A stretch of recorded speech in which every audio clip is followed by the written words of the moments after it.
Hello students, welcome back to current affairs. So ഇന്നത്തെ ദിവസത്തെ major ആയിട്ടുള്ള ന്യൂസ് ഹെഡിങ്സും അതിന്റെ റിലേറ്റഡ് ആയിട്ടുള്ള ഫാക്ട്സ് എന്താണെന്ന് നമുക്ക് നോക്കാം. First one, India stops Bangladeshi exports വയ ഓൾ ലാൻഡ് പോർട്സ്. നമ്മൾ പ്രീവിയസ് ക്ലാസ്സുകളിൽ അല്ലെങ്കിൽ പ്രീവിയസ് കറണ്ട് അഫയേഴ്സ് ഫോളോ ചെയ്തപ്പോൾ മനസ്സിലായിട്ടുണ്ടാവും, ബംഗ്ലാദേശ് ഇന്ത്യയുടെ കുറച്ച് എക്സ്പോർട്സുകളെ ബ്ലോക്ക് ചെയ്തിട്ടുണ്ടായിരുന്നു. അതിന്റെ ഒരു റിട്ടാലിയേറ്ററി മെഷർ എന്നോണമാണ് ഇന്ത്യ ബംഗ്ലാദേശിന്റെ കുറച്ച് ഇമ്പോർട്ട്സും ബ്ലോക്ക് ചെയ്തിട്ടുണ്ട്. അപ്പൊ എന്താണെന്ന് നമുക്കൊന്ന് നോക്കാം. India has decided to block the entry of Bangladeshi ready-made garments through all land ports except certain ports in Kolkata as well as in Mumbai. എന്തായിരുന്നു അതിന്റെ ഒരു മെഷേഴ്സ്? ഇന്ത്യ എല്ലാ റെഡിമെയ്ഡ് ആയിട്ടുള്ള ഗാർമെന്റ്സും all land port LCS and ICP reciprocatory measures ആയിട്ടാണ് India ചെയ്തത്. ബംഗ്ലാദേശ് ഇന്ത്യയുടെ yarn exports ഉള്ളി സീ പോർട്ട് ത്രൂ ആക്കി കഴിഞ്ഞപ്പോൾ അതിന്റെ ഒരു റെസിപ്രോക്കറ്ററി മെഷർ ആയിട്ടാണ് ഇന്ത്യ ഇത് ചെയ്തത്. ഇത് വരുന്നതിന്റെ ഇംപ്ലിക്കേഷൻ എന്ന് പറഞ്ഞു കഴിഞ്ഞാൽ ബംഗ്ലാദേശ് യാൺ എക്സ്പോർട്ട് April 13 തുടങ്ങി, റൈസ് എക്സ്പോർട്ട് April 15 തുടങ്ങി. സെർട്ടൈൻ പോർട്സ് ഇൻ വെസ്റ്റ് ബംഗാളിലൂടെ അല്ലാതെ നമ്മൾ ബാൻ ചെയ്തിട്ടുണ്ടായിരുന്നു. അതിന്റെ ഒരു റിട്ടാലിയേറ്ററി മെഷർ എന്നോണമാണ് നമ്മൾ ചെയ്യേണ്ടത്. വേറൊരു റീസൺ ആയിട്ട് ഇന്ത്യ മെൻഷൻ ചെയ്തത് ബംഗ്ലാദേശി സൈഡിൽ നിന്നുള്ള ഇന്ത്യൻ ട്രക്കുകളുടെ ഓവർ ആയിട്ടുള്ള scrutiny, increased scrutiny of Indian trucks on the Bangladeshi side. അപ്പൊ ഇനി നമുക്ക് പ്രിലിംസിന് എന്തൊക്കെയാണ് വേണ്ടത്? ഒന്ന് LCS or the land customs station as well as ICP integrated check post. Border പോസ്റ്റുകളാണ് ഫെസിലിറ്റേറ്റിംഗ് ക്രോസ് ബോർഡർ ട്രേഡുകൾ. അപ്പൊ ഇതെന്താന്ന് മെൻഷൻ ഇൻ ന്യൂസ് അല്ലെങ്കിൽ എന്തെങ്കിലും കിട്ടി കഴിഞ്ഞ് കഴിഞ്ഞാൽ ജസ്റ്റ് ഇതാണ് എന്നുള്ള ഒരു ഐഡിയ ഉണ്ടായിട്ടിരിക്കുക. അതോടൊപ്പം തന്നെ പോർട്ടുകളുടെ കാര്യം പറഞ്ഞു. നവസേന പോർട്ട് മുംബൈയിലാണ് ഈ പോർട്ട് ലൊക്കേറ്റ് ചെയ്തിരിക്കുന്നത്. സ്ട്രാറ്റജിക് സീ ട്രേഡിന് ഏറ്റവും ഇമ്പോർട്ടന്റ് ആയിട്ട് വരുന്നതാണ്. അതോടൊപ്പം തന്നെ യാൺ എക്സ്പോർട്ട്, ഇന്ത്യയുടെ സിഗ്നിഫിക്കന്റ് ആയിട്ടുള്ള ഒരു ട്രേഡ് ബംഗ്ലാദേശ് ആയിട്ട് യാൺ എക്സ്പോർട്സ് ആയിരുന്നു. അപ്പൊ അതിന്റെ കാര്യങ്ങൾ നോക്കുക. അതോടൊപ്പം തന്നെ റെസിപ്രോക്കേറ്ററി ട്രേഡ് മെഷേഴ്സ്. എന്താണ് അത്? നമ്മൾ ഒരു ഓപ്പോസിറ്റ് ആയിട്ടുള്ള ഒരു കൺട്രി അല്ലെങ്കിൽ ഓപ്പോസിറ്റ് പാർട്ടി നിൽക്കുന്ന ഒരു കൺട്രി നമുക്ക് കുറച്ച് മെഷേഴ്സ് ഇമ്പോസ് ചെയ്യുമ്പോൾ അതേ രീതിയിലുള്ള മെഷേഴ്സ് മറ്റേ കൺട്രിയുടെ മുകളിൽ നമ്മൾ ഇമ്പോസ് ചെയ്യുന്നു. അതിനെയാണ് നമ്മൾ റെസിപ്രോക്കറ്ററി ട്രേഡ് മെഷേഴ്സ് എന്ന് പറയുന്നത്. ഡിഫറെന്റ് ടൈപ്സ് ഉണ്ട്. അതിന്റെ എക്സാമ്പിൾസ് ആയിട്ട് റിട്ടാലിയേറ്ററി താരിഫ്സ് ഉണ്ടാവും, ക്വാണ്ടിറ്റേറ്റീവ് റെസ്ട്രിക്ഷൻസ് ഉണ്ടാവാം, പോർട്ട് റെസ്ട്രിക്ഷൻസ് ഉണ്ടാവാം, വിഡ്രോവൽ ഫ്രം ട്രേഡ് പ്രിഫറൻസുകൾ ഉണ്ടാവാം, കൗണ്ടർ വെയിലിംഗ് ഡ്യൂട്ടീസ് ഉണ്ടാവാം, ആന്റി ഡംപിംഗ് ഡ്യൂട്ടീസ് ഉണ്ടാവാം. ഇതെല്ലാം different types of reciprocatory measures ആണ്. ഇനി മെയിൻസ് പെർസ്പെക്റ്റീവിലാണെങ്കിലോ ഇന്റർനാഷണൽ റിലേഷൻസ് ആൻഡ് ബോർഡർ മാനേജ്മെന്റിന്റെ അടിയിലാണ് ഇത് വരുന്നത്. അപ്പൊ ഇന്ത്യ ബംഗ്ലാദേശ് റിലേഷൻസ് ചോദിച്ചു കഴിഞ്ഞ് കഴിഞ്ഞാൽ ഇതൊരു എക്സാമ്പിൾ ആയിട്ട് കൊട്ട് ചെയ്യാം. ഒരു ഫ്രാജൈൽ നേച്ചറാണ്. അതോടൊപ്പം തന്നെ നോൺ ടാരിഫ് ബാരിയേഴ്സ് തമ്മിലുണ്ട്.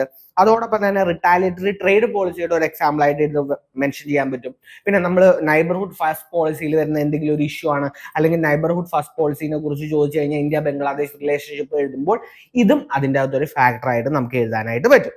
ഇനി അടുത്തത് ISRO റിലേറ്റ് ചെയ്തിട്ടുള്ള ഒരു ന്യൂസ് ആണ്. ഐ ഇൻ ദ സ്കൈ എന്ന് പറഞ്ഞിട്ട് PSLVയുടെ ലോഞ്ച് ആയിരുന്നു. അപ്പൊ എന്താണ് ISRO ലോഞ്ച് ചെയ്ത് EOS 09 റിസാറ്റ് 1B സാറ്റലൈറ്റ്സ് ആണ്. PSLV C61 ആണ് making the 101st mission of the PSLV.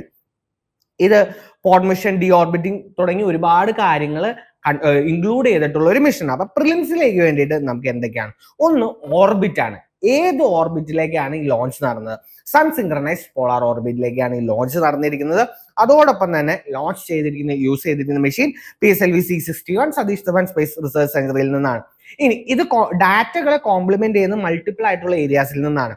Recite 2B series satellite, ഇതിൽ നിന്ന് എല്ലാത്തിൽ നിന്നുള്ള ഡാറ്റാസ് കോംപ്ലിമെന്റ് ചെയ്തിട്ടാണ് ഈ മിഷൻ ചെയ്തിരിക്കുന്നത്. അതോടൊപ്പം തന്നെ 63rd mission of PSLV and 101st mission space mission of the ISRO. ആ ഒരു ഇമ്പോർട്ടൻസും കൂടി ഈ ലോഞ്ചിന് ഉണ്ട്. ഇനി മെയിൻസ് പെർസ്പെക്റ്റീവിലാണല്ലോ, സയൻസ് ആൻഡ് ടെക്നോളജിക്ക് വേണ്ടി നമ്മൾ എന്ത് എക്സാംസ് കോട്ട് ചെയ്താലും ഏറ്റവും ബെസ്റ്റ് നമുക്ക് ISROന്റെ ഏതെങ്കിലും കോട്ട് ചെയ്യാൻ പറ്റുമെന്നുണ്ടെങ്കിൽ അതായിരിക്കും. GS3 വരുമ്പോൾ സയൻസ് ആൻഡ് ടെക്നോളജിയിൽ ISROന്റെ റീസെന്റ് ലോഞ്ച്, PSLVയുടെ ഏതെങ്കിലും റിലേറ്റഡ് ആയിട്ടുള്ള ക്വസ്റ്റ്യൻസോ അല്ലെങ്കിൽ PSLV റിലേറ്റ് ചെയ്ത് may be different power houses, നമ്മുടെ ലോഞ്ചുകളുടെ ഡിഫറെന്റ് ആയിട്ടുള്ള മെക്കാനിസം അല്ലെങ്കിൽ ലോഞ്ചിൽ നമ്മൾ യൂസ് ചെയ്യുന്ന ഡിഫറെന്റ് വെഹിക്കിൾസ് ഒക്കെ ചോദിച്ചു കഴിഞ്ഞാൽ ഒരു എക്സാമ്പിൾ ആയിട്ട് നമുക്ക് കോട്ട് ചെയ്യാനായിട്ട് പറ്റും. ഇനി അടുത്തൊരു ന്യൂസ് വന്നിരിക്കുന്നത്, revamp the national manuscript mission on June 9. PM to launch revamped national manuscript mission on June 9. അപ്പോൾ എന്താണ് നാഷണൽ മാനുസ്ക്രിപ്റ്റ് മിഷൻ?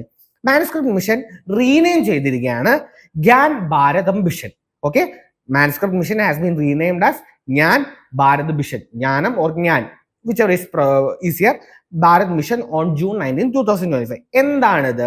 നമ്മുടെ 1 കോടി മാനുസ്ക്രിപ്റ്റുകളെ, 1 crore മാനുസ്ക്രിപ്റ്റുകളെ സർവേ ചെയ്യുക, ഡോക്യുമെന്റ് ചെയ്യുക, അതോടൊപ്പം തന്നെ കൺസർവ് ചെയ്യുക. അക്കാഡമിക് ഇൻസ്റ്റിറ്റ്യൂഷൻ, ലൈബ്രറീസ് ആയിരിക്കാം, മ്യൂസിയംസ് ആയിരിക്കാം, അതോടൊപ്പം തന്നെ പ്രൈവറ്റ് കളക്ഷൻ ആവും. 1 കോടി മാനുസ്ക്രിപ്റ്റുകളെ സർവ് ചെയ്യുക, ഡോക്യുമെന്റ് ചെയ്യുക, കൺസർവ് ചെയ്യുക. യൂണിയൻ ബഡ്ജറ്റ് അലോക്കേഷൻ വളരെയധികം കൂട്ടിയിട്ടുണ്ട്. 3.5 crore നിന്ന് 60 crore ഇതിന്റെ യൂണിയൻ ബഡ്ജറ്റിലെ അലോക്കേഷൻസ് കൂട്ടിയിരിക്കുന്നത്. ഒറിജിനലി നാഷണൽ മാനുസ്ക്രിപ്റ്റ് മിഷൻ 2003 ഇത് ലോഞ്ച് ചെയ്തത്. ഇന്ദിരാഗാന്ധി നാഷണൽ സെന്റർ ഫോർ ആർട്സിന്റെ അടിയിലായിരുന്നു ഇത്തരത്തിലൊരു പ്രോഗ്രാം ലോഞ്ച് ചെയ്തത്. ഇപ്പോ അത് റീനെയിം ചെയ്തിട്ടാണ് മാനുസ്ക്രിപ്റ്റ് മിഷൻ അഥവാ ജ്ഞാൻ ഭാരത് മിഷൻ എന്ന രീതിയിലേക്ക്, ഭാരതം മിഷൻ എന്ന രീതിയിലേക്ക് വന്നിരിക്കുന്നത്. മിനിസ്റ്റർ ഓഫ് കൾച്ചറിന്റെ അടിയിൽ ഇതിനു വേണ്ടി സെപ്പറേറ്റ്ലി ഒരു ഓട്ടോണമസ് ബോഡീനെ ക്രിയേറ്റ് ചെയ്തിട്ട് ചെയ്യാനായിട്ടുള്ള ഒരു പ്ലാൻ ആണ് ഇതിനുള്ളത്. അപ്പൊ പ്രിലിംസിന് വേണ്ടിയിട്ട് എന്താണ്, ജ്ഞാൻ ഭാരത് മിഷൻ നോക്കേണ്ടവരും, national manuscript mission or the Gyan Bharat mission. അതോടൊപ്പം തന്നെ നാഷണൽ മാനുസ്ക്രിപ്റ്റ് മിഷൻ 2003 എസ്റ്റാബ്ലിഷ് ചെയ്തു എന്നുള്ള ഒരു ന്യൂസ് നമ്മുടെ കയ്യിൽ വേണം. Indira Gandhi national centre four arts എന്താണെന്നുള്ള ഒരു ഐഡിയ വേണം. പിന്നെ മാനുസ്ക്രിപ്റ്റുകളെ ഡിജിറ്റൈസ് ചെയ്യുക. ഇതാണ് ഈ മിഷന്റെ ഡിഫറെന്റ് ആയിട്ടുള്ള എയിംസ്. അത് റിലേറ്റഡ് ആയിട്ടുള്ള ഫാക്ട്സുകളും നമ്മളൊന്ന് നോക്കേണ്ട വരും.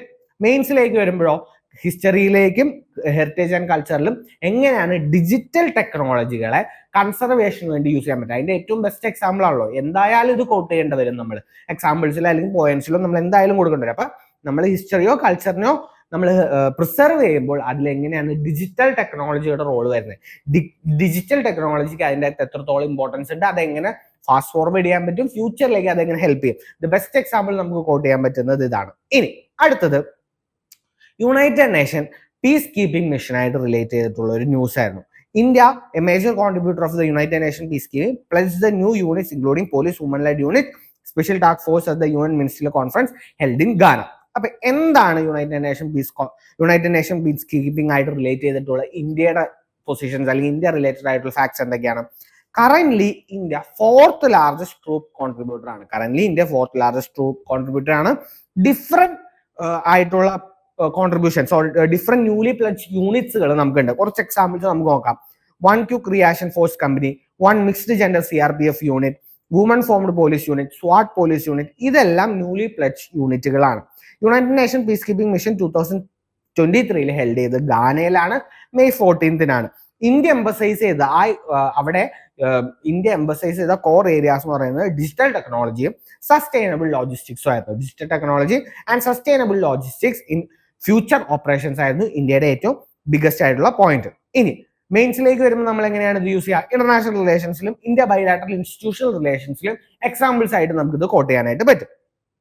ഇനി ലിഥിയം അയൺ ബാറ്ററി റിലേറ്റ് ചെയ്ത് സയൻസ് ആൻഡ് ടെക്നോളജി ഏരിയയിൽ നിന്ന് ഒരു ന്യൂസ് ഉണ്ടായിരുന്നു. അതായത് mechanic fatigue, similar to the fatigue and cyclic loading. ഇപ്പൊ നമ്മൾ സൈക്കിൾ ഓട്ടുമ്പോൾ കുറെ നേരം കഴിയുമ്പോൾ നമ്മുടെ മസിൽസ് പിടിക്കില്ല. അതുപോലെ തന്നെ നമ്മുടെ ലിഥിയം അയൺ ബാറ്ററിയിൽ ഒരു മെക്കാനിക്കൽ ഫേറ്റിക്കിന് ഒരു സാധ്യതയുണ്ട്. ഇതിന്റെ കോസ് എന്ന് പറയുന്നത് ഡ്യൂ ടു ഡെൻഡ്രൈറ്റ് ഗ്രോത്ത്. എന്താണെന്ന് നമ്മൾ എക്സ്പ്ലെയിൻ ചെയ്യും.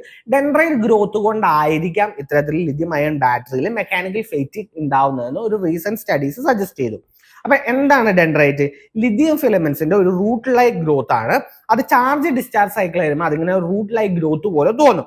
അത് സോളിഡ് ഇലക്ട്രോലൈറ്റിന്റെ അകത്ത് പിയേഴ്സ് ചെയ്യുമ്പോൾ ഷോർട്ട് സർക്യൂട്ടിനുള്ള സാധ്യതകൾ ഉണ്ടാവും. ഇതിനാണ് നമ്മൾ ഡെൻഡ്രൈറ്റ് ഗ്രോത്ത് എന്ന് പറയാം. സയന്റിസ്റ്റ് ഇത് ഒപ്രാൻഡോ സ്കാനിങ് ഇലക്ട്രോൺ മൈക്രോസ്കോപ്പി എന്ന് പറയുന്ന ഒരു ടെക്നോളജി യൂസ് ചെയ്തിട്ടാണ് ഇതിന്റെ പഠനങ്ങൾ നടത്തിയത്. അപ്പൊ എന്തൊക്കെയാണ് പ്രിലിംസിന് വേണ്ട കീവേഡ്സ്?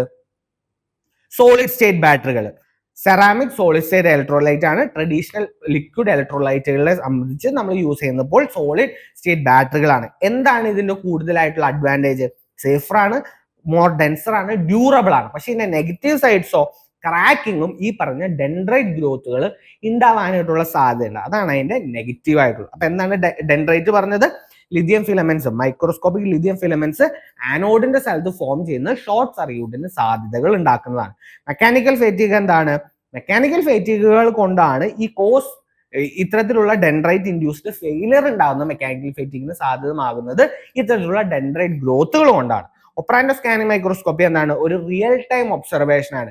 ബാറ്ററിയുടെ ഇന്റേണൽ ചേഞ്ചസ്, ഓപ്പറേഷന്റെ സമയത്ത് എങ്ങനെയാണ് ബാറ്ററിയിൽ ഇന്റേണൽ ചേഞ്ചസ് ഉണ്ടാകുന്നത് എന്ന് പഠിക്കാനായിട്ട് യൂസ് ചെയ്ത ഒരു സ്കാനിങ് മെക്കാനിസം ആണ്. ഇനി ഈ ഇത്തരത്തിലുള്ള ഒരു സോളിഡ് സ്റ്റേറ്റ് ബാറ്ററീസ് എവിടെല്ലാമാണ് യൂസ് ചെയ്യുന്നത്? നമ്മുടെ പേസ് മേക്കേഴ്സിൽ, ഹാർട്ടിന്റെ കംപ്ലൈന്റുകൾക്ക് യൂസ് ചെയ്യുന്ന പേസ് മേക്കേഴ്സിൽ, സ്മാർട്ട് വാച്ചുകളിൽ, അതുപോലെ തന്നെ ഭാവിയിൽ EVയിലേക്കും സാധ്യതയുള്ള ഒരു പൊട്ടൻഷ്യൽ ടെക്നോളജി ആണ് ഇത്. അപ്പൊ സയൻസ് ആൻഡ് ടെക്നോളജിയിൽ വരുമ്പോൾ ഒരു പക്ഷേ ചോദ്യങ്ങൾ ഇത് റിലേറ്റഡ് ആയിട്ട് വരാം, അല്ലെങ്കിൽ ഡിഫറെന്റ് ടൈപ്സ് ഓഫ് ബാറ്ററീസിനെ കുറിച്ചായിരിക്കാം, അല്ലെങ്കിൽ അത്തരത്തിൽ റിലേറ്റഡ് ആയിട്ടുള്ള കാര്യങ്ങളിലേക്ക് വന്നാലും ഇത് എക്സാമ്പിൾ ആയിട്ട് എഴുതാനായിട്ട് നമുക്ക് പറ്റും. So thank you.